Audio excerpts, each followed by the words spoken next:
लाडक्या बहीण योजना करत असताना महाराष्ट्रातल्या बहिणी खरंच सुरक्षित आहेत का, हा पण प्रश्न जनतेसमोर आहे।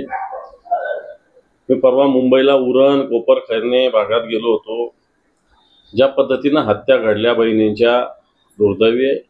तशाच घटना या संभाजीनगरात सुद्धा मागच्या महिन्याभरात 5-6 घडलेल्या आहेत।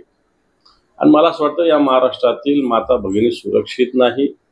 दररोज मिसिंगचं प्रमाण मोठ्या प्रमाणावर वाढतंय।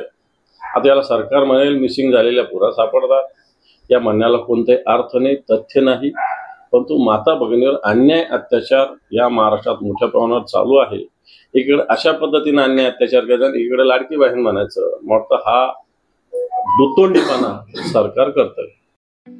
ठळक घडामोडींसाठी देशोन्नती न्यूज चॅनलला सबस्क्राइब करा आणि बेल आयकॉन प्रेस करा। मुंबई, पुणे, नागपूर, मराठवाडा असो का विदर्भ, राजकीय, सामाजिक, शैक्षणिक क्षेत्र असो का क्रीडा, सर्वच घडामोडीचे विश्लेषण पाहायला विसरू नका। फक्त देशोन्नती न्यूजवर।